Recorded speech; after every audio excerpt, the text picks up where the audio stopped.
जगह जगह पर चला रही है, जहां पर कल रात बम्बार्डिंग हुई थी, जहां पर मिसाइल गिराए गए थे, जहां पर ड्रोन गिराए गए थे, और अब सर्च ऑपरेशन के तहत एक जिंदा बम जैसलमेर में मिला है, जिसे कि अब डिफ्यूज करने की कवायद चल रही है। लोगों को वहां से हटा दिया गया है। सर्च ऑपरेशन लगातार जारी है। सर, ऐसी स्थिति में लगातार लोगों से यही कहा जाता है, क्योंकि देखिए जान माल का नुकसान ना हो, अगर वहां पर कोई जिंदा बम है तो लोग भी संयम बरते, तुरंत इंफॉर्म करें, क्योंकि सेना भी ये कह रही है कि तुरंत। और देखिए इस वक्त बड़ी खबर आ रही है, होशियारपुर में पाक की मिसाइल मिली है, चीन से बनी है मिसाइल ध्वस्त की गई थी। अब होशियारपुर में उसके कुछ मलबे कह लीजिए, वो मलबा मिला है। होशियारपुर में पाक की मिसाइल ध्वस्त की गई, चीन में बनी मिसाइल ध्वस्त की गई है।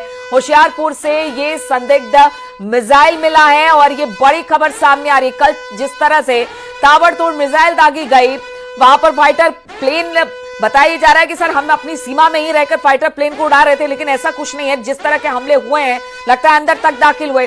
उसके बाद मिसाइल्स को भी इंटरसेप्ट किया गया, और जिस तरह से हमारा एयर डिफेंस सिस्टम था उसने इंटरसेप्ट करके गिराया। अब उसके मलबे दिख रहे हैं, वो चाइनीज माल के मलबे दिख रहे हैं कि किस तरह से सब धाराशायी हुए हैं। अच्छा, एक प्रश्न मेरे मन में भी है और इसी से रिलेवेंट है जो आप सवाल पूछ रही हैं कि कल जो एयर स्ट्राइक हुई कोई पाकिस्तान के बॉर्डर एरिया के एयरफील्ड से नहीं हुई। हाँ।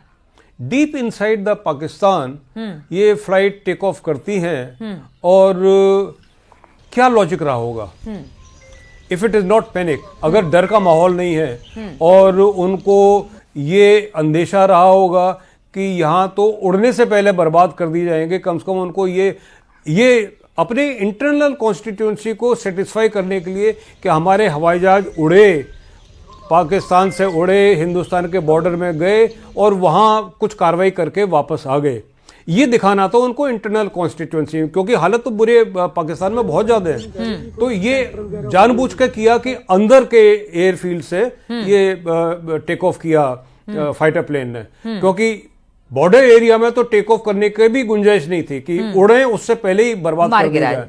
अभी ये जो गए हैं, ये जहाज को गिराया गया। देखिए, जब जहाज को गिराया जाएगा तो उस जहाज में मिसाइल हैं, बॉम्ब हैं, बर्बाद तो वो भी होंगे, लेकिन ये मिसाइल जो जिसके मलबा दिखाया जा रहा है ये वो नहीं है। दो जगह की तस्वीर, दोनों जगह भटिंडा और होशियारपुर दोनों से जगह आ रही है, लेकिन ये वो स्ट्राइक नहीं है। हाँ। वो मिसाइल का मलबा या बॉम्ब का मलबा नहीं है जिसने स्ट्राइक किया और वो फट गया और उसका मलबा है। ये वो है जो चला भी नहीं पाए और जो इनके फाइटर प्लेन्स स्क्रैम्बल करके भागे हैं। हाँ। और भागते वक्त अपना लोड को उन्होंने कम करने की कोशिश की है। ये सारे वो ही हैं जो मलबा है, वो मलबा है जो क्षति इनको पहुंची थी जब जहाज पर आक्रमण हुआ, इनके फाइटर एयरक्राफ्ट पर अटैक हुआ। उसके बाद जो नुकसान हुआ है, जहाज तो बर्बाद हुआ ही, उसका आर्मामेंट को भी नुकसान हुआ है। ये एक्सप्लोडेड मिसाइल है विच वर नॉट ट्रिगर्ड, और ये मिसाइल का अपना धमाके से इंटरनल बिल्कुल। तो दो जगह की तस्वीरें, भटिंडा और होशियारपुर, जैसे बोल रहे हैं कि मारा गया है। अब सीएम योगी की तरफ से भी बड़ा बयान सामने आ गया। आज पाकिस्तान दुनिया के सामने करा रहा है, आज बेनकाब हुआ है पाकिस्तान। आतंकियों के जनाजे में पाक सीएम, पाक के जो बड़े बड़े अधिकारी हैं वो शामिल हुए। भारत हर हाल में विजयी है और हमें सेनाओं का मनोबल बढ़ाना है। पाकिस्तान अभी भी बेशर्मी कर रहा है, जिसका मुंह तोड़ जवाब दिया जाएगा। मुख्यमंत्री योगी आदित्यनाथ जो लगातार यही कहते रहे हैं कि देखिए सेना ऐसे ही है हमारी कि जो मार के दम लेगी, और वही कुछ कह रहे हैं मुख्यमंत्री योगी आदित्यनाथ। क्या कुछ कहा है उन्होंने, आइए सुनते हैं जरा। आपने पाकिस्तान को बेशर्मीपूर्ण चरित्र देखा है कि जब भारत की कार्रवाई से आतंकवादी मारे गए, उन आतंकवादियों के जनाजे में पाकिस्तान के शीर्ष सैन्य अधिकारियों की उपस्थिति, पाकिस्तान के राजनेताओं की उपस्थिति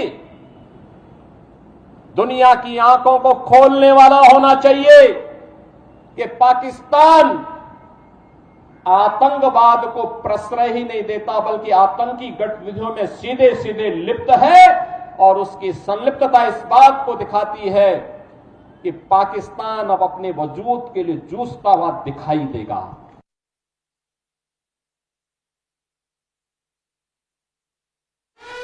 एक्सप्लोर